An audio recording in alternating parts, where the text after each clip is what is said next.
Hi, everyone. Welcome back. I thought it would be really a helpful idea if I walked you through the steps of how to create that arch that has the elbow or the knuckle in that rigid joint, right? And then it's hinged to another piece, which could be straight. It could also have a knuckle. So I'll do that in our children's program, GeoGebra, which I hope you are enjoying. The form that we're looking for is this with a prescribed key points and the angle at that corner one is what it is. It's an unusual angle. And the lengths are not neat, tidy numbers either because we prescribed those key points. Let's look at the solution in a previous script and see if we could get the big picture. So the big picture is this, that as the perturbation gets smaller, and remember what the perturbation is. The perturbation is this angle, which is not shown. It's the difference between these two angles, right? That's what alpha is. Excuse me, delta. Delta and delta would get smaller if the two angles are essentially the same, then you get truth with a capital T, right?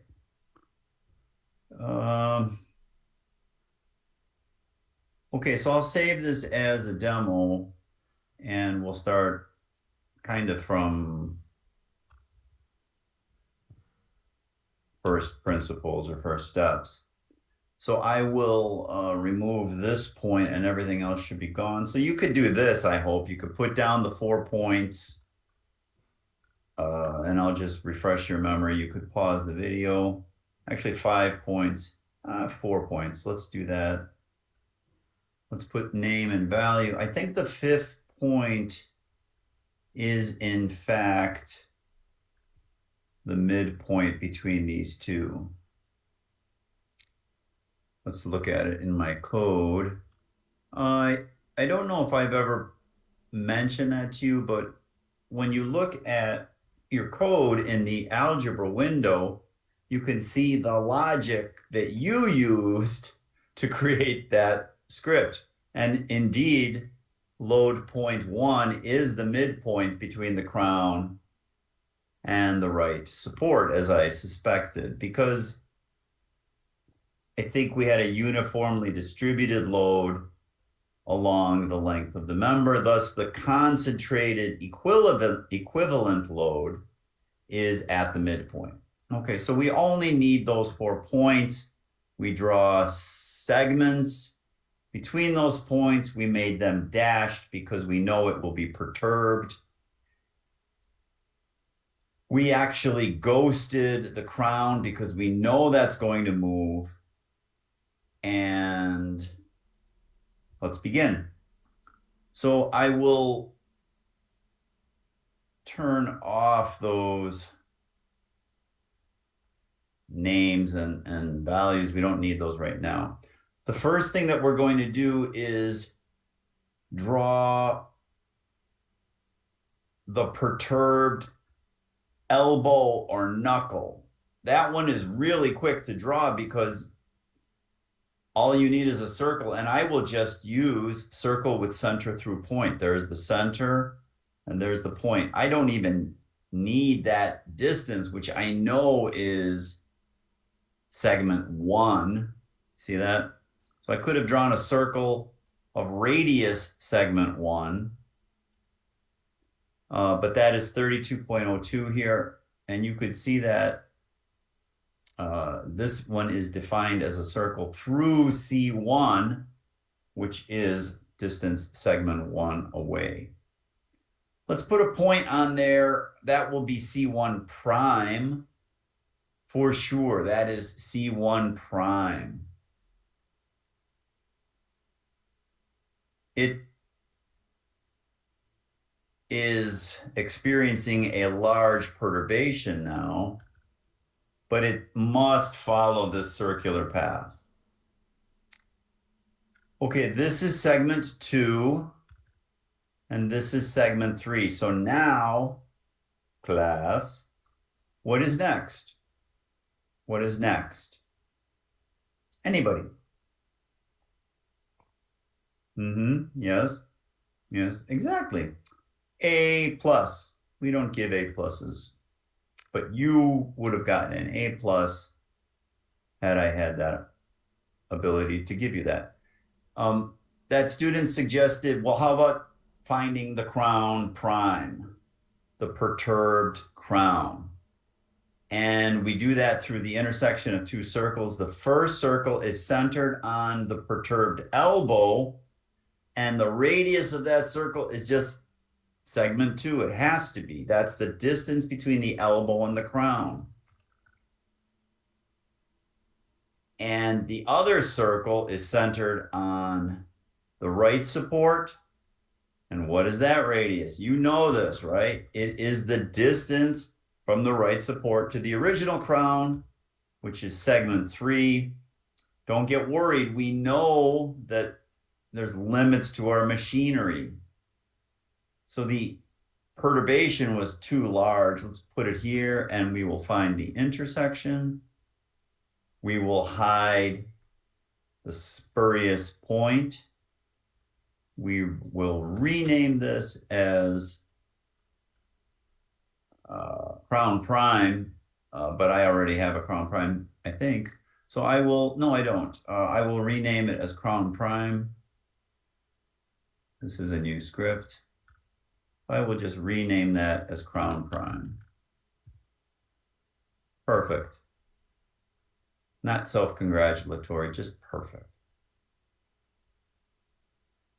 Let's draw in the other segments, and we're essentially done, right? You see that it lines up perfectly. We talked about testing our programs. We talked about making money in the Industrial Revolution. Okay, we're really almost done. One quick thing is, where is the load in the perturbed configuration? I gave the barn away already by saying it's at the midpoint. Let's reinforce that idea.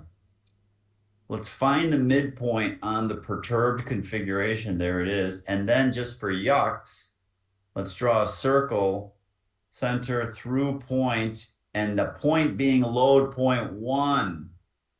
And lo and behold, it does intersect there. I'll hide this. Hide this. And now all we need is the loft. The loft is the vertical movement of that point. So you can take the Y value of the original load point and subtract off the Y value of the final load point, or the load point 1 prime. So let's do that algebraically really quick. It's not hard. In fact, it's faster than the geometric method. But I like the geometric method when I'm presenting the topic because it's very visual. Let's call it loft 1 scalar is Y of load point 1 minus Y of load point 1 prime. And that looks like about 1.05. The graph, or the geometric way of doing it, is to just simply draw some parallel lines. There's lots of clicking, but it's very meditative. I like clicking. Here we go. Well, I don't like lots of clicking, but I do like this. This is kind of peaceful. Very good. Hide the lines. And we could draw a segment. And that will be called loft 1 or loft 1 segment or whatever you want to call it is fine. But I like having the names be really concise and super clear so that when I look at my script later in life, it is easy to remember. You could put the other arrow on there. You don't have to. It looks really nice. Okay, let's talk about the signs. The load is going down. The loft is going. You're so good. The loft is going down. That is positive work. When you bring it over to the other side of the equation, it becomes negative. The product of the force and the loft, the force multiplied by the loft divided by delta is the moment at the cut. Now, what is the moment at the cut? From a theoretical point of view, it's negative 4449. You can see that right here. Thanks to my friend Ashraf. Thank you, Ashraf. How do I find that delta? Delta is not the angle in the perturbed elbow. It is the difference of the angle in the original elbow and the perturbed elbow. So the original angle is that curious number 159.78 degrees. What's the new angle? Well,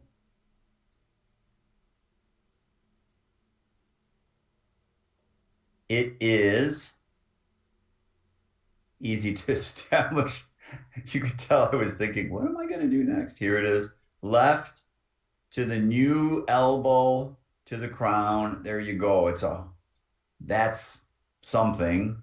Doesn't matter what it is, but you want to make sure that that is exactly the same as the original one when delta goes to 0. So what is delta? Everybody together. Delta is gamma. You're so Greek. Minus alpha. And delta should go to 0. Yep.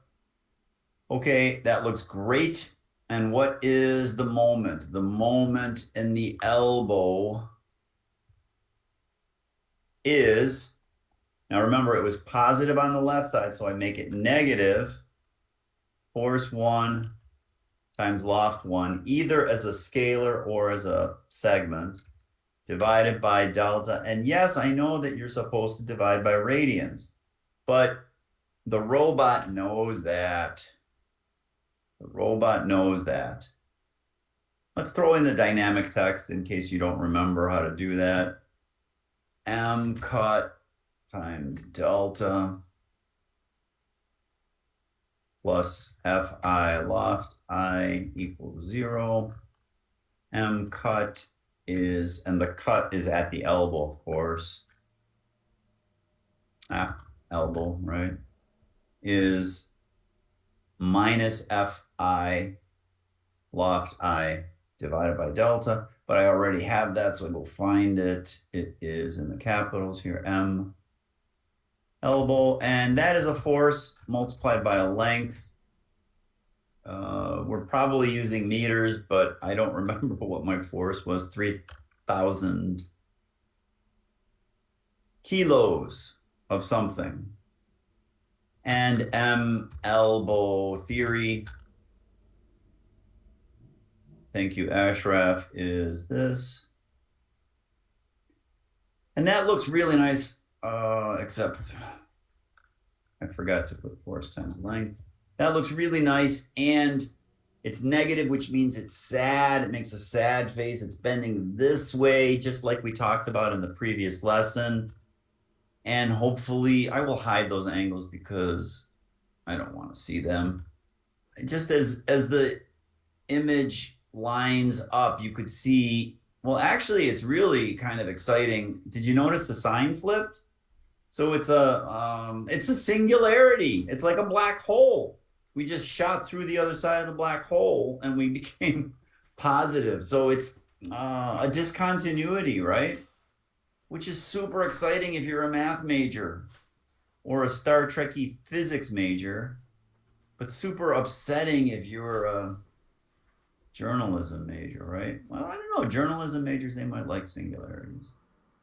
Um, anyway, I'm really confident that the number works because that's where it flipped over to positive, and that is negative. And I could probably zoom in and make that smaller, but I don't need to do that. We're not physicists. We're not. I think we got everything solved just the way we want. I hope you liked the quick lesson here. I hope you're feeling empowered. We talked about singularities. Go tell your civil engineering friends about singularities. They won't believe it. Okay, great. Thanks again. See you soon.